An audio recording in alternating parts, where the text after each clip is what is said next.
Aleluya. Dios santo, los ángeles declaran que tú eres santo, santo, santo en los cielos, y aquí en la tierra de igual manera nosotros declaramos que tú eres santo sobre todas las cosas. Tú eres Dios todopoderoso, tú eres el redentor de pecados, tú eres nuestro Salvador, nuestro único Dios, y a ti alabamos y a ti te adoramos. Aleluya. Padre, gracias una vez más por permitirnos venir aquí, por habernos traído a este lugar, por habernos reunido una vez más para poder tener esta hermandad, esta comunión, este compañerismo entre hermanos con un solo Padre, el Padre Celestial, el Padre que lo dio todo por nosotros, el Padre que entregó a su Hijo para que nosotros tuviéramos vida eterna. Te alabamos, te glorificamos, porque tú eres el Dios sobre todos los dioses. No hay otro como tú. Tu palabra nos indica a través de toda ella que tú eres bueno. Eres un Padre que cuida a sus hijos, que protege. Dependemos de ti, Padre, y a ti acudimos en esta mañana, pidiéndote sobre todo que nos perdones por nuestras faltas e impurezas, por nuestras debilidades, nuestra rebeldía, por todo lo que hemos hecho que ha sido desagrado para ti, de ofensa a otros, Padre. Te lo entregamos, te lo presentamos en esta mañana y suplicamos que tu misericordia se derrame sobre cada uno de nosotros, sobre nuestros hogares, nuestras familias. Perdónanos, Dios mío, porque hemos fallado.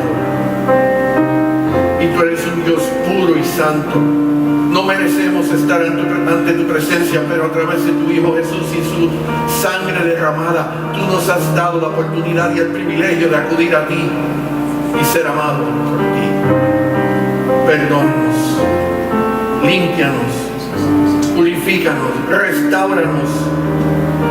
Padre, haznos dignos de estar ante tu presencia una vez más.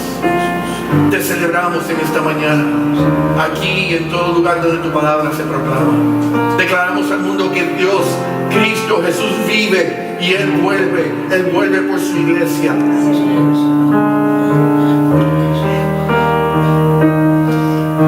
Tu gracia es admirable, Padre.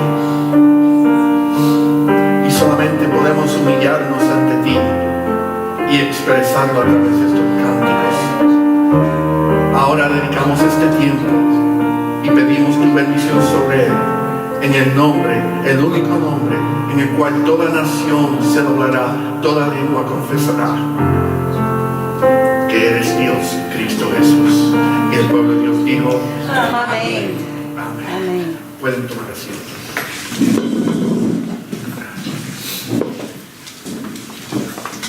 Qué buen comienzo. Ahora, para continuar, damos gracias al Señor. Dios es bueno, ¿eh? Amén. Dios es bueno. Como pueden ver, ese es el título de esta mañana. Dios es bueno. Y creo que todos aquí podemos reconocer ese hecho de que Dios es bueno. Todos juntos digamos: Dios es bueno. Amén. Amén.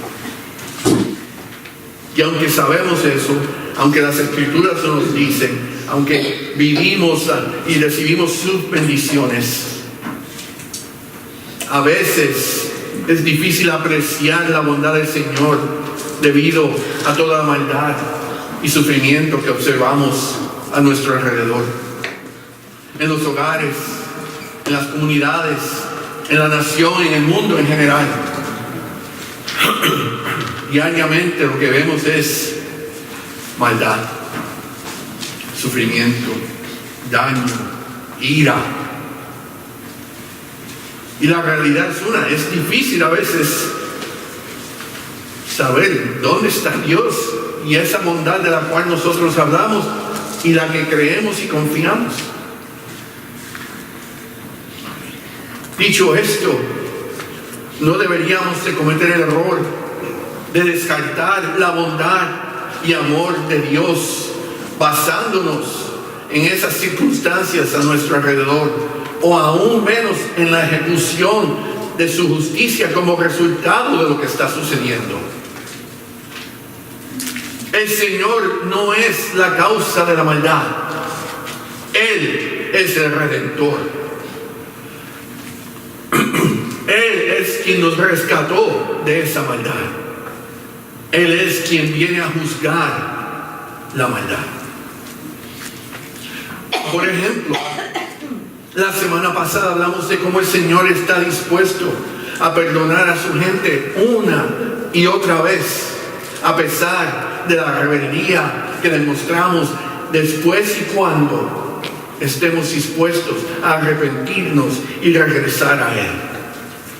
Leímos en 2 de Crónicas, capítulo 7, versículo 14: si se humillare mi pueblo, sobre el cual mi nombre es invocado, oraren y buscaren mi rostro y se convirtieren de sus malos caminos, entonces yo, el Señor, oiré desde los cielos y perdonaré sus pecados y sanaré su tierra.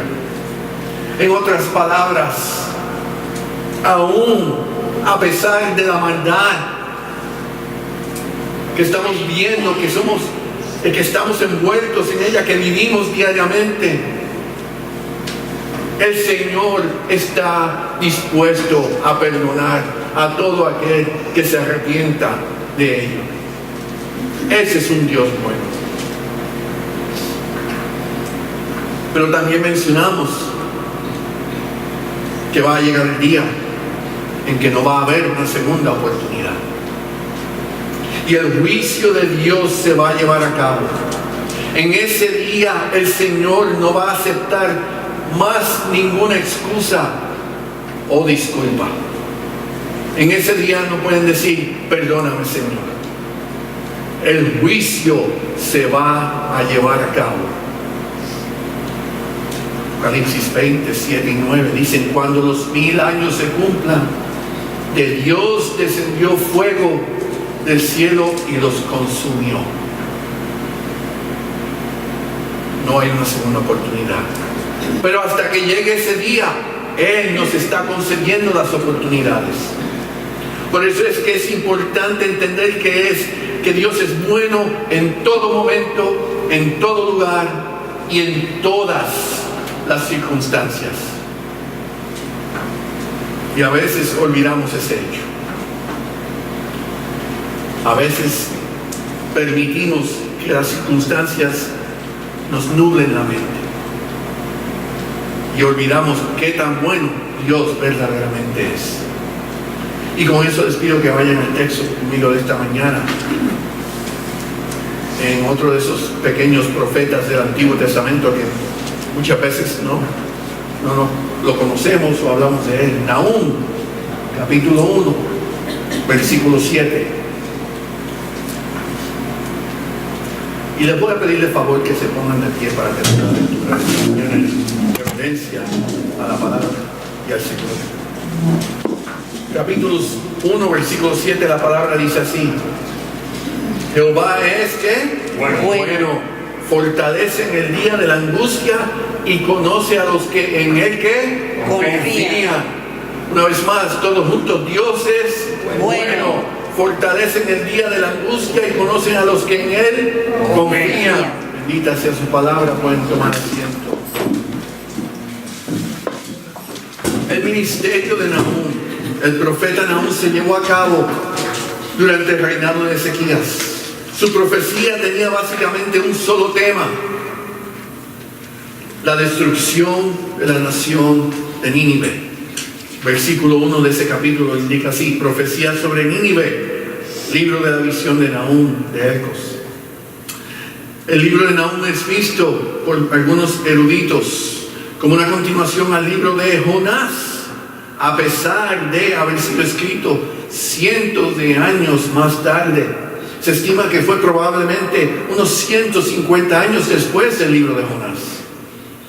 Jonás fue el profeta, como sabemos, que originalmente había llevado el mensaje de destrucción a esta misma nación de Nínive. Cuando leemos el libro de Jonás y vemos el relato, a pesar de la resistencia del profeta Jonás, él no quería ir a Nínive. Él no quería ir a predicar el mensaje que el Señor le había dado. porque él odiaba a esta nación por todo lo que le habían hecho a la nación de Israel. Nínive era una ciudad, una nación malvada, y los estaba oprimiendo constantemente, y el profeta literalmente los odiaba. Él deseaba que fueran destruidos, y el Señor le dice: no, lleva el mensaje de arrepentimiento. Lleva el mensaje de arrepentimiento. Jehová le dice al profeta: su gente está siendo oprimida, y él dice: lleva el mensaje de arrepentimiento. Y Jonás dice: no, yo no quiero ir, sabemos la historia. Y se va para el otro lado en un bote o un barco. ¿Y qué sucede? Viene una tormenta, y estaban todos preocupados, pensaron que iban a perecer. Y Jonás dice: soy yo, y soy yo para el agua. ¿Y qué sucede? Viene el gran pescado y se traga a Jonás por 3 días. ¿Y a dónde lo lleva? A Nínive.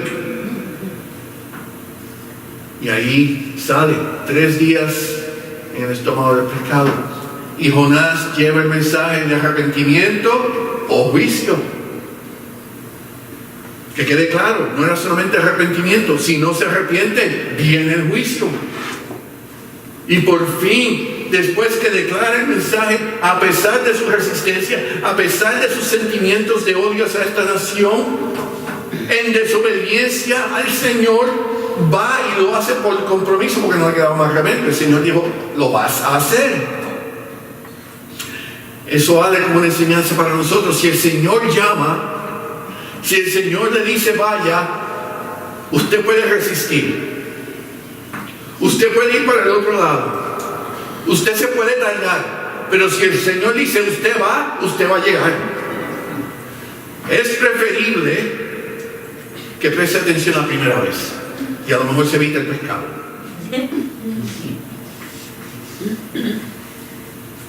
Jonás habla, predica y dice el relato que la nación se arrepiente. Y Jehová, porque es un Dios bueno, a pesar de todo lo que habían hecho, Jehová los perdona.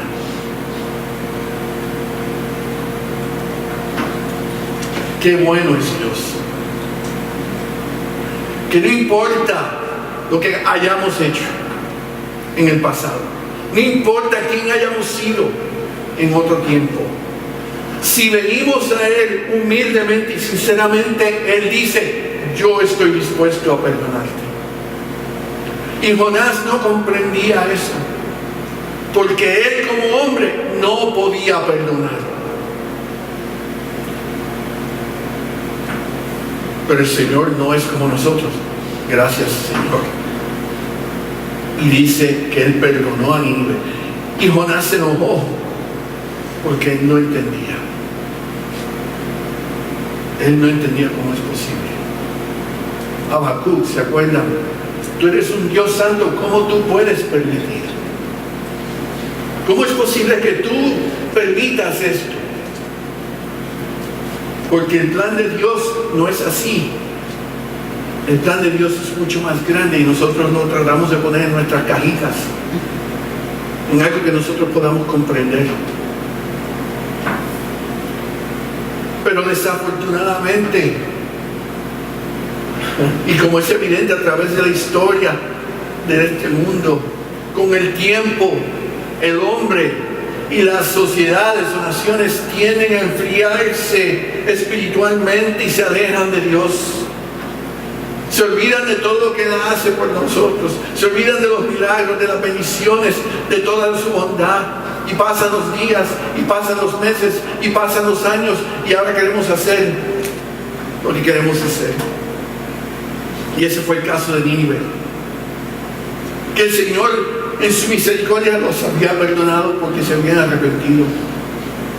Pero al pasar los años, y al llegar a la época de Nahum, unos 150 años, como mencioné más tarde, la nación se había corrompido una vez más y volvió a ser una nación pecadora, regresando a la idolatría y como tal enemiga de Dios y su pueblo.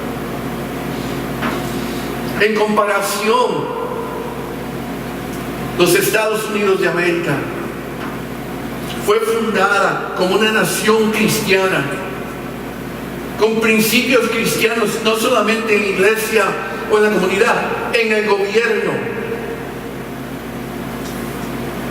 Y por muchos años se comportó de esa manera y se dejó guiar por principios cristianos, siendo fiel a Dios. Y como resultado fue bendecida y ha sido bendecida hasta nuestros días. Considerada la nación más poderosa en el mundo. Pero al pasar los años, igual que otras naciones, esta nación también se ha enfriado espiritualmente y moralmente, y se ha alejado de los caminos del Señor, a nivel que un presidente llegó a decir: ya no, esta nación no es una nación cristiana. No solo eso, se ha alejado de su aliado más importante, la nación de Israel. Se ha ido en otra dirección. La moralidad y espiritualidad se ha deteriorado a tal nivel que ya no se sabe qué nación somos. Y obviamente la cristiandad o los principios cristianos han sido separados y sacados de lo que es el gobierno, las escuelas, los hogares, y estamos viendo los resultados. Por más que lo quieran negar, cada vez que sacan a Dios de algo, lo opuesto viene y el enemigo se aprovecha. Volviendo a Nínive y a Nahum, Jehová, siendo un Dios justo, santo y puro, que no tolera el pecado y mucho menos el abuso de su gente, declaró juicio sobre Nínive una vez más, y se lo deja saber a la nación de Israel a través de este profeta Nahum. Versículo 12, ese capítulo 1 dice así: Jehová es Dios celoso y vengador. Jehová es vengador y lleno de indignación. Se venga de sus adversarios y guarda enojo para sus enemigos. Nínive se había arrepentido y se convirtió de enemigo de Dios a un pueblo ahora que seguía a Jehová. Y si comprendemos la naturaleza y la persona de Dios, todo aquel que es fiel y se entrega a sus pies, el Señor derrama bendiciones. Tendríamos que asumir, la palabra nos dice, que esta nación de Nínive, que era malvada y enemiga de Jehová, ahora está recibiendo las bendiciones de Dios. Pero deciden alejarse de Él. Y el final de ese versículo 2 lo pone claramente: Jehová guarda enojo para sus enemigos. Y si los Estados Unidos, nuestra nación, continúa en los caminos que están, van en dirección de juicio. Y todas las bendiciones que estaban recibiendo van a ser removidas. Y como dice el versículo, el Señor guarda enojo para sus enemigos. Porque nos estamos convirtiendo en enemigos de Dios. Estamos siguiendo la idolatría. Nos estamos alejando de su pueblo. Estamos rechazándolo en todo. Estamos declarando: tú no eres nuestro Dios. Y si ese es el camino que esta nación va a seguir, el Señor va a declarar su justicia sobre nosotros. A diferencia del mensaje de Jonás, que fue enviado al pueblo de Nínive, dándoles la oportunidad de arrepentirse, la profecía de Nahum fue para el pueblo de Dios, informándoles, dejándoles saber que el juicio sobre su opresor se iba a llevar a cabo. Esta profecía no era para Nínive, era acerca de Nínive. Y al igual que el mensaje en Apocalipsis, donde ya cuando venga el juicio final no hay una segunda oportunidad, este mensaje de Nahum no era una nueva oportunidad de salvación. La sentencia ya se había declarado, al punto que, de acuerdo a datos históricos, Nínive fue eventualmente destruida aproximadamente un siglo más tarde, tal como el profeta lo había indicado. Cuando el Señor dice, hasta aquí llegué, hermanos, hasta ahí llegó. Y eso es lo que el mundo no comprende. Y ejemplos no faltan. La justicia de Dios se va a cumplir. Él simplemente nos está dando la oportunidad de evitar recibir o ser víctimas de esa justicia. Es importante entender que el juicio declarado sobre Nínive vino como causa de lo que habían hecho y seguían y continuaban haciendo contra el pueblo de Dios. Pero el Señor había hecho una promesa cientos de años antes a Abraham, cuando le dijo: a los que te bendigan, yo bendeciré; a los que te maldigan, yo maldeciré. Nínive se convirtió en una víctima de esa maldición por lo que le hacían a su pueblo. El Señor cumple con sus promesas. Pero hasta que ese juicio que Él lleve a cabo, Israel iba a continuar sufriendo o siendo oprimido por ese enemigo.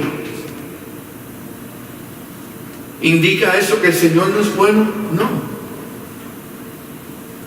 Él no es la causa. Es el mundo, el pecado y todo aquel que lo sigue. Debido a esto, debido a ese entendimiento, es de suma importancia, y era de suma importancia para Israel, al igual que nosotros, que ellos se mantuvieran fieles y firmes en las promesas de Dios de que Él es bueno, que Él es la fortaleza y que Él nos da paz en la dificultad. Tenemos que poner nuestra confianza en esas promesas. Y eso es lo que ese versículo 7 nos da a entender. Nos presenta una visión de esperanza y paz, rodeado por un contexto tormentoso acerca de lo que iba a suceder. Es como una pequeña isla en el océano. Ese versículo 7 le deja saber al pueblo de Israel: yo sé todo lo que está sucediendo y yo sé todo lo que va a suceder, y ustedes van a ser parte de ello, pero confíen en mí. Jehová es bueno, dice ese versículo 7, fortaleza en el día de la angustia, y conoce a los que en Él confían. Aunque la mayoría del contenido del libro de Nahum está concentrado en el carácter de justicia de Jehová, y como resultado el juicio y la destrucción que Él iba a ejercer sobre la nación de Nínive, el texto que leímos hace una pequeña pausa y nos dirige hacia la paz y protección que Dios provee y promete a los que ponen su confianza en Él. El profeta presenta 3 cualidades de la persona de Dios, las cuales nos suplen ánimo y por las cuales podemos obtener paz a través de las pruebas y las tormentas que enfrentamos en la vida. Esto no solamente fue para Israel debido a Nínive, esto es para cada uno de nosotros en nuestro diario vivir y toda la batalla que enfrentamos. 3 cualidades: Dios es bueno, Dios es nuestra fortaleza, y aunque a lo mejor no suena tan importante, Dios conoce a su pueblo. Imagínense que sea Él bueno y que sea la fortaleza, pero no sepa quiénes somos. Ups. Primero, Dios es bueno hacia los que ponen su fe en Él.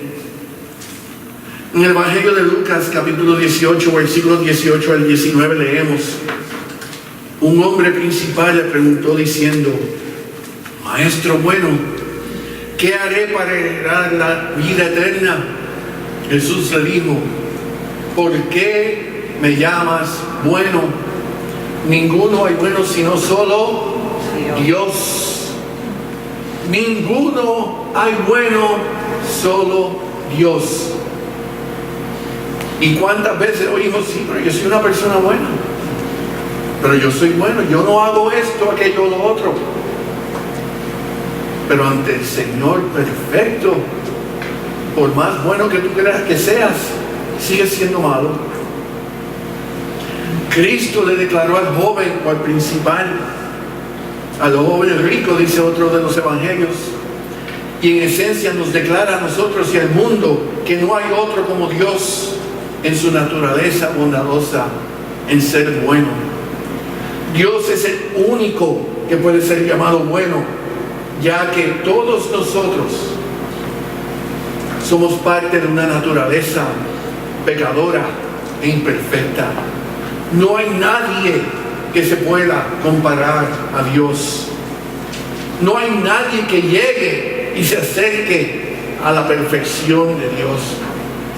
Por más que trate y haga, por más dedicado que sea, por más servicial, por más religioso, no va a llegar el momento en que pueda obtener el título de decir: yo soy bueno. Solamente Dios. Ese día vendrá cuando el Señor venga por su iglesia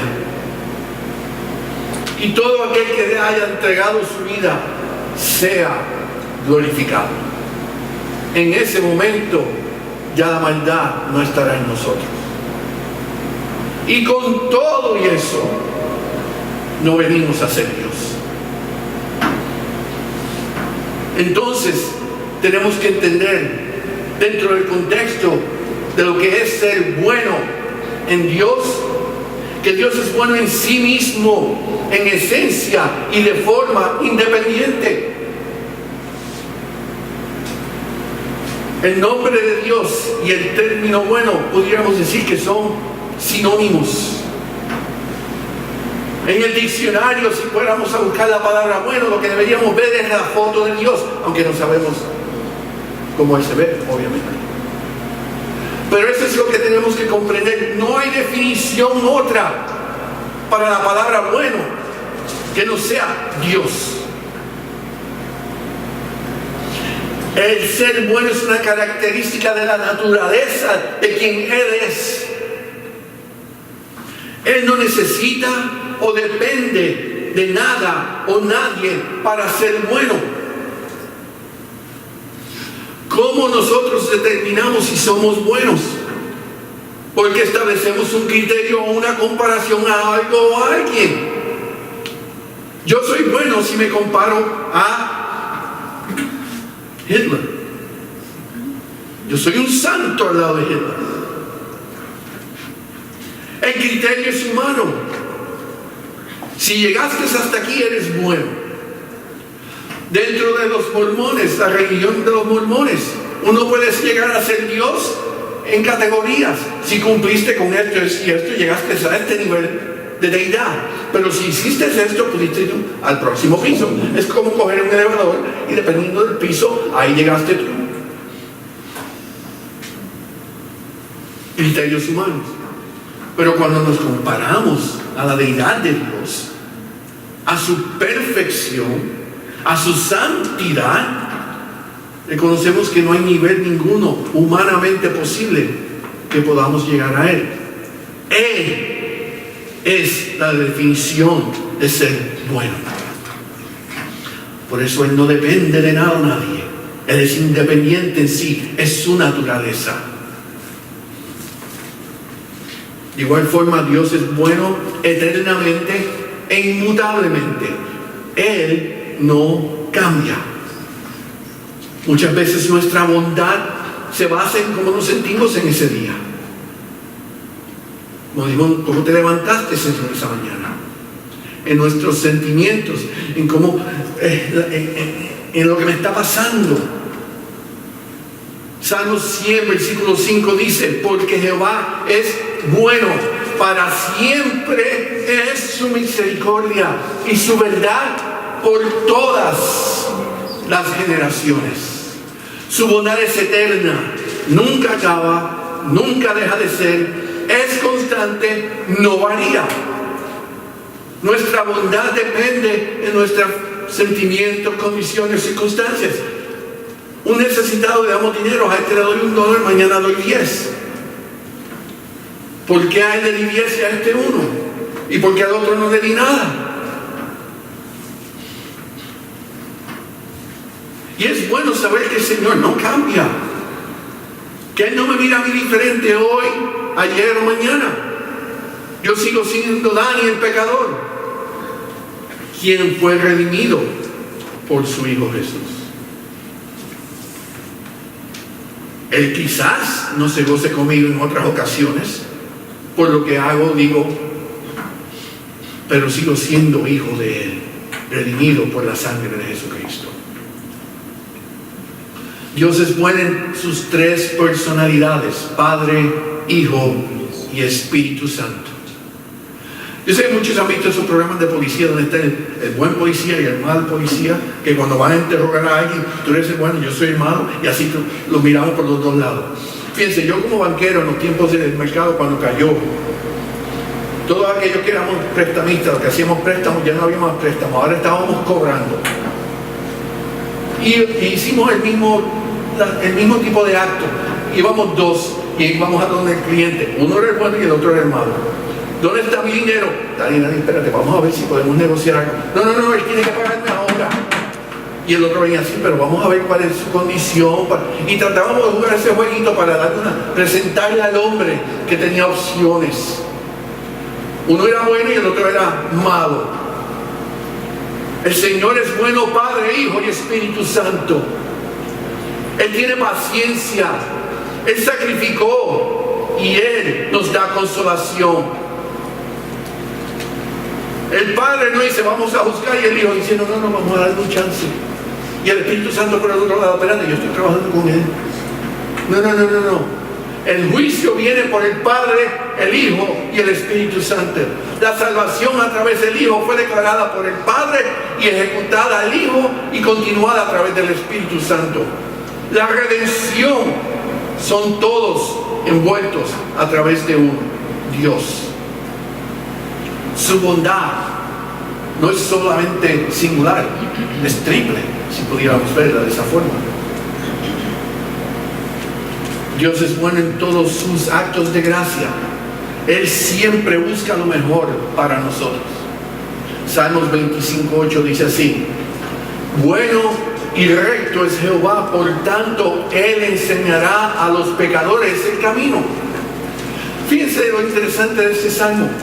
Él enseñará a los pecadores el camino. Él no dice ahí enseñará a los buenos, a los redimidos, a los que son salvos, a los pecadores. Él enseñará a todos el camino, porque todos somos pecadores. Ahora, algunos deciden y escogen seguir el camino. Muchos deciden irse por otro lado. Estrecha es que la puerta y el camino, y pocos son los que entran. Pero el Señor enseña a todos el camino. Él es bueno porque Él no escoge. Él le da la oportunidad a todos para que nadie perezca, dice la palabra. Su deseo es que todos lleguemos a ser salvos. Pero desafortunadamente no todos deciden seguirle a Él. Su deseo es nuestro bienestar en todo momento, aunque en ocasiones no lo vemos ni lo entendemos así. El Señor quiere lo mejor para mí, pero entonces ¿por qué yo estoy pasando por esta dificultad? ¿Por qué me está saliendo todo mal? ¿Por qué no recibo, no obtengo? Porque aquel, mira que todo lo que tiene y yo aquí muriéndome de hambre. Y ese miserable, mira lo hace, el tramposo, es un mentiroso, él hace aquello y esto. Y yo que trato de ser bueno, no tengo nada. Una vez más, ¿cuál es el criterio? Él contra mí. Pero ante los ojos de Dios, yo soy tan malo como él.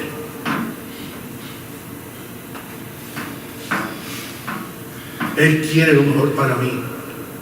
Lo que sucede es que muchas veces yo no sé qué es lo mejor para mí. Tengo que confiar en Él. Y Dios es bueno con su gente, quienes en cambio pueden demostrar entonces la bondad de Él hacia otros a través de nosotros. Porque Él es bueno, y si nos entregamos a Él, su bondad ahora ejerce en nosotros, y ahora nosotros podemos ser buenos hacia otros. Esto nos lleva al segundo punto. Dios es la fortaleza en que podemos confiar en el día de tribulación. Dios es bueno como una fortaleza en la cual se puede confiar en la dificultad. Cuando no sé qué puedo hacer, cuando todo se me está cayendo arriba, cuando ya no puedo más, como decimos muchas veces, Él es esa fortaleza que yo necesito. Salmos 37, versículo 39 dice: pero la salvación de los justos es de Jehová, y Él es su fortaleza en el tiempo de la angustia. Fortaleza implica un lugar el cual ha sido fortificado, donde encontramos refugio, protección y alivio del ataque del enemigo. En la Biblia leemos las grandes murallas que las naciones construían como protección. En los tiempos donde el mundo estaba siendo descubierto, construían fuertes para evitar y protegerse de los ataques del enemigo, de los piratas. El Señor es nuestra fortaleza, y el profeta estaba informando al pueblo de Israel, que hasta que llegara el juicio sobre Nínive y Jehová los libertara, ellos podían buscar refugio en Dios. Él era su fortaleza, y hoy en día la iglesia puede obtener refugio en Cristo. Él es nuestra fortaleza. Nuestro Señor es nuestra fortaleza. Cuando no podemos más, a Él es quien tenemos que acudir. El Señor provee seguridad en todo momento, porque es un Dios omnipotente, omnipresente y omnisciente. Él todo lo puede, todo lo sabe, y está presente en todo lugar. No está muy ocupado en ningún momento para atendernos. Él no pierde interés. Él no se aleja. Al contrario, lo que nos alejamos somos nosotros. Y para Él no hay nada muy grande, muy fuerte o muy imposible. Porque el Señor, para Él, nada es imposible. Por eso es que Él puede ser nuestra fortaleza, especialmente cuando la prueba es vehemente e intensa y se encuentra a todo nuestro alrededor. Cuando he perdido el trabajo y no sé cómo voy a pagar la hipoteca, o comprar la comida, o suplir las necesidades. Cuando mi hijo o mi hija están enfermos y los médicos no saben qué van a hacer. Cuando la situación en mi hogar está tan difícil, tan dolorosa, que ya no tengo solución en mi mente. Cuando yo no sé qué más puedo hacer, el Señor dice: aquí estoy yo, acude a mí.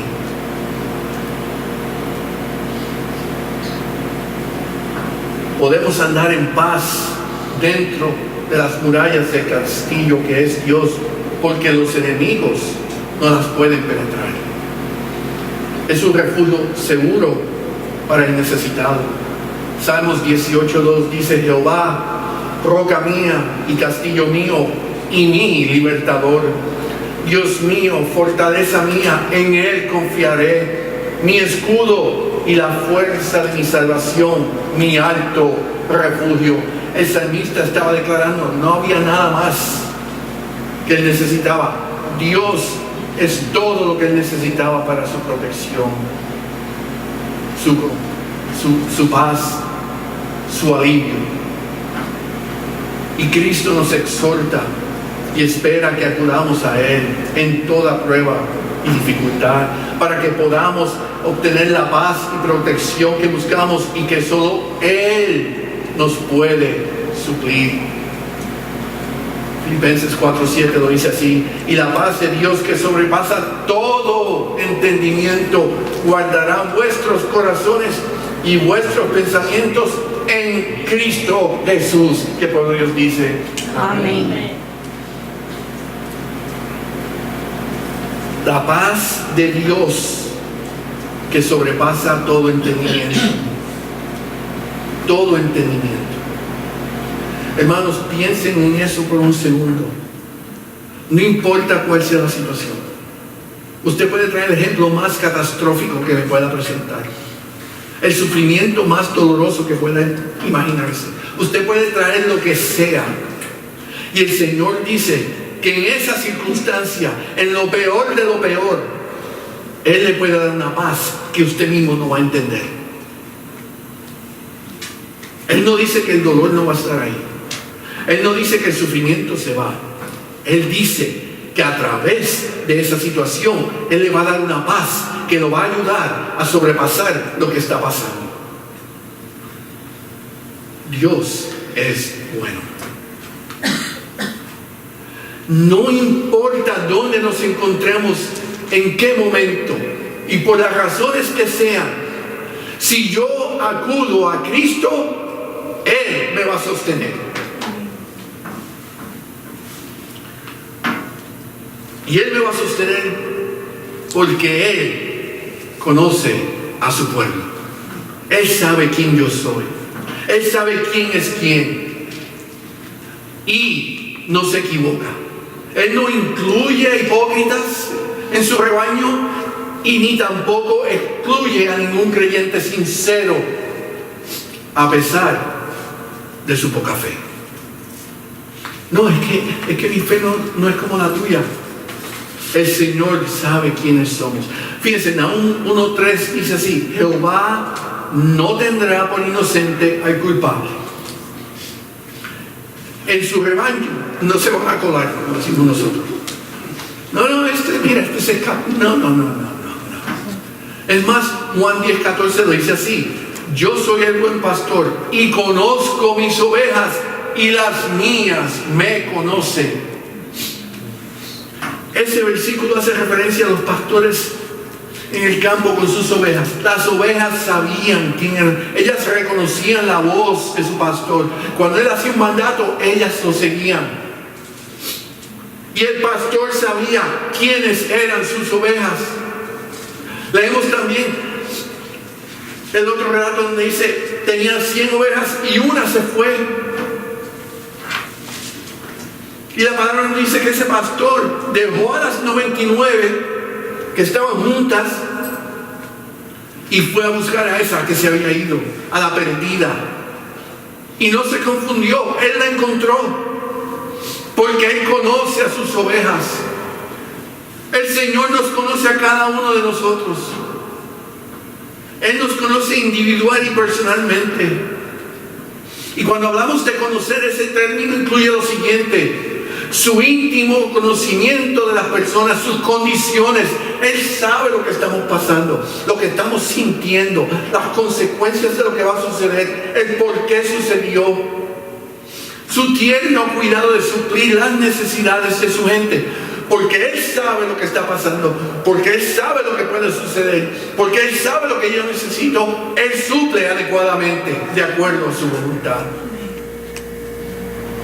El conocer implica su divina aprobación de todo aquel que le acepta. Cuando a otros les dice: nunca te conocí. Aquellos que se tratan de colar, aquellos que tratan de parecer, Y la palabra dice que ellos van a venir así y dicen, en tu nombre hicimos. Señor, ¿tú no te acuerdas aquella vez que yo prediqué, que yo enseñé, que yo sané, que yo hice aquello, esto y lo otro? Y Él les va a decir claramente, apártate de mí, yo no te conozco. Tú no eres uno de mis ovejas. Tú no eres parte de mi rebaño. Por eso Nahum dice, no tendrá por inocente al culpable, al hipócrita, al que trata de engañar o disfrazarse, al lobo vestido de oveja. Todos esos que creen que se van a pasar, el Señor les va a decir, no, por esta puerta estrecha solamente entran los míos, los cuales fueron redimidos por mi sangre. El conocer implica su comunión de amor con ellos, lo cual es la mejor prueba de que Él les conoce. Comunión con ellos, con nosotros, cuando oramos y sentimos esa unión con Él, cuando nos juntamos en comunidad y alabamos y adoramos y sentimos la presencia del Señor. Su conocimiento implica su abierto reconocimiento de nosotros cuando dice que nos anunciará en público. Apocalipsis 3, versículo 5 dice, y confesaré su nombre delante de mi Padre y delante de sus ángeles. El Señor nos va a presentar. El Señor dice, aquí está Emilia, Arlene, y va a ir uno por uno. Estos son los míos. Estos son los que confiaron en mí. Señor, estos son los que tú me diste. Y aquí están. Uno por uno nos va a presentar. Y los ángeles van a estar ahí. Y Él dice que nos va a presentar a sus ángeles. Hermanos, eso es conocerme personalmente y apreciarme por quien yo soy. Ese es un Dios bueno. Ese es nuestro Dios.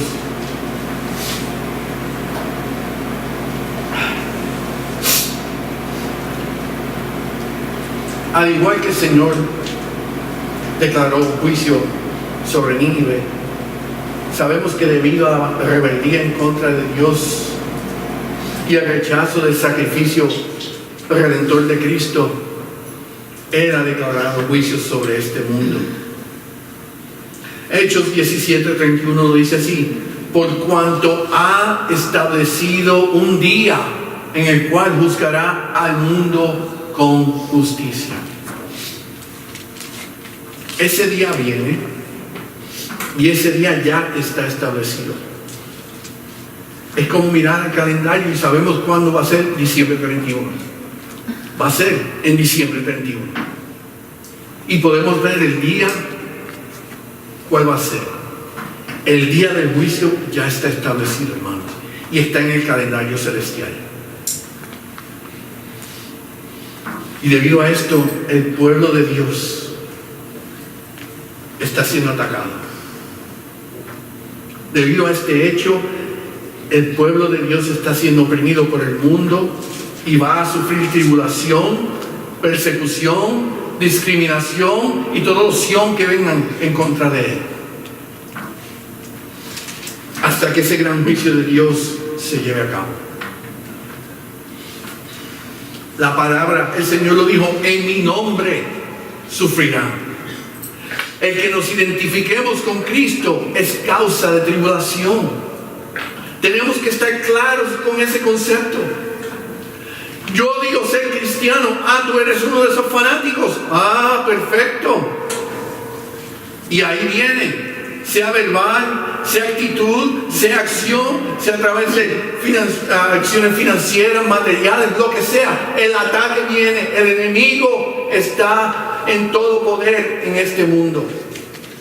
Y el Señor lo dijo: por mi nombre sufrirán. También, porque Él dice que Él me va a dar la paz que sobrepasa todo entendimiento. Y no importa lo que puedan hacer, si yo confío en Él, Él me va a dar la paz que pasa sobre todo entendimiento. Y no hay nada ni nadie que me pueda separar del amor de Dios. Él lo dio todo por mí. Él no me va a dejar ir, porque Él me conoce. Por eso es de suma importancia que la iglesia se mantenga firme en las promesas de Dios de que Él es nuestra fortaleza. Y Él nos dará paz cuando el ataque del enemigo ocurra. Tenemos que confiar en su bondad y amor, aún cuando no entendemos o lo podemos discernir. Y es verdad, hay veces que no entendemos el porqué, pero si confiamos en Él, el fin llega y su paz va a estar con nosotros. Como dije anteriormente, Cristo es bueno en todo lugar, en todo momento. Él es bueno hoy y por siempre. Y concluyo con esto. Isaías 45, 21 y 22. Y no hay más Dios que yo, Dios justo y salvador, ninguno otro fuera de mí. Mirad a mí y sed salvos todos los términos de la tierra.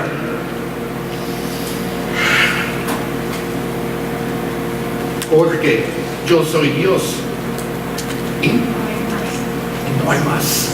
Y el pueblo de Dios dice amén.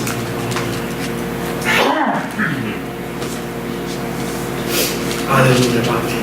Tú eres Dios y no hay más. Y en ti podemos confiar.